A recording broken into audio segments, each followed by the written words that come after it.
semaine de formation avec plusieurs objectifs en fait. L'objectif premier est bien sûr de former des moniteurs de deux niveaux différents. Il y a des initiateurs qui sont normalement formés pour pouvoir s'occuper de l'accueil des enfants dans les clubs de tennis et faire de l'initiation. Et alors il y a un deuxième niveau qui est le niveau éducateur. Et là ce sont des entraîneurs qui s'occupent normalement de joueurs avec un niveau supérieur où on commence à aller un petit peu plus loin dans l'aspect tactico-technique. Je le mets près du filet? Oui ou non? Si je veux donner de la longueur, oui, c'est ça. Il y a des implications très importantes. Deuxième objectif, il faut savoir que la fédération de tennis a été désignée par l'ADEPS il y a déjà 3-4 ans comme fédération pilote dans un projet particulier qui est le projet de maître formateur dans le monde du sport ici au niveau de la Wallonie. La fédération de tennis a mis l'accent sur la formation de leurs formateurs, en prenant conscience que c'était une compétence particulière. Donc nos collègues canadiens qui sont très avancés en la matière et qui sont reconnus de par le monde sur ce sujet-là, viennent nous visiter et aussi donner un regard extérieur. Et il y a maintenant aussi une dizaine de fédés qui ont été conviés par l'AFT pour un peu voir comment tout ça s'organisait. Et je pense que ça se passe vraiment bien. Pour moi, c'est une technique de débriefing. Et je l'appelle volontairement l'aquarium pour dire, vous êtes dans le bocal, les autres, soyez en écoute, vous allez bénéficier de toute façon.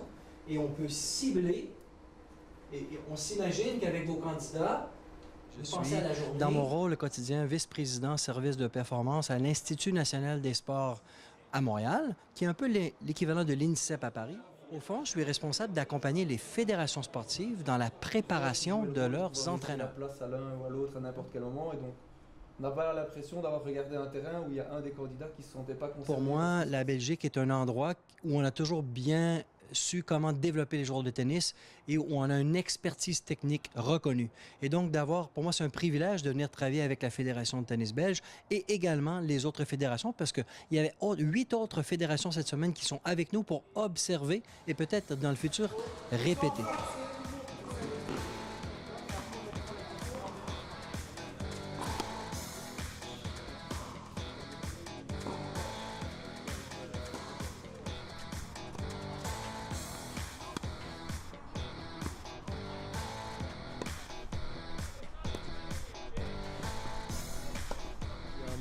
Des personnes de différents clubs, de différentes régions, parce qu'ici, il y a des moniteurs qui viennent d'Arlon, qui viennent de Liège, qui viennent de Bruxelles, donc c'est peut-être une approche différente. Ils travaillent dans différents clubs avec différents élèves, donc c'est bien d'avoir un apport technique et tactique de plein de gens différents. Ça fait un gros bagage, quoi.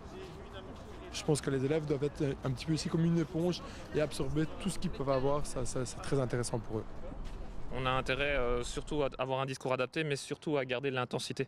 Pas s'enfermer dans du correctif à outrance, et plus faire vivre des situations de jeu le maximum. Voilà, maintenant passe en dessous et brosse-la un petit peu. Essaye de trouver la zone, va la chercher un peu plus devant toi. Devant toi. Par exemple, on nous donne le thème volet de conclusion, on prépare ça et on essaye de faire en sorte que la séquence soit le plus intéressante possible et leur apporte le plus d'efficacité et de compréhension au niveau technique, technico-tactique. Celui là-bas, la bonne balle, il vient jouer longue ligne, mais obligé de monter à la volée. C'est parti? C'était intéressant, il nous a vraiment motivés, il nous a vraiment obligés de tourner la balle et de vraiment la placer à l'endroit où il le fallait. On va essayer de mettre ça en pratique, mais sous forme de petits jeux. D'accord, où il y en aura un d'un côté. Alors aide à entraîner des jeunes dans leur club pour que s'ils sont à l'AFT, ils peuvent encore plus les entraîner.